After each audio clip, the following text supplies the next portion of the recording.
Չին շրջանում Թուրքիայում հատկապես շատ մեծացել են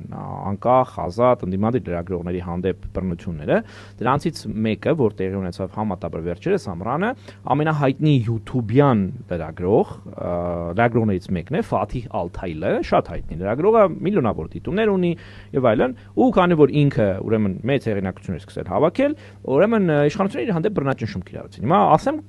եթե անունները հանեմ, քեզ կթվա որ Հայաստանի մասին։ Ինքը եթերում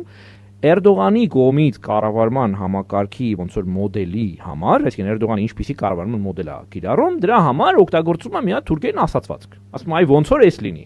Այսինքն կոպիտ ասած օգտագործում է ժողովրդական խոսք,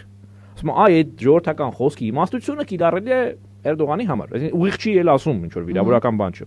Դրա համար ինքը փակի տակ է մինչև հիմա։ Իշխանությունները հարուցում են քրեական գործ, պետական կարգի դեմ ուրեմն բան, սպառնալիք։ Ֆաթիհը նստած է մինչև հիմա։ Բայց շատ նման է այս մեր իրավիճակը։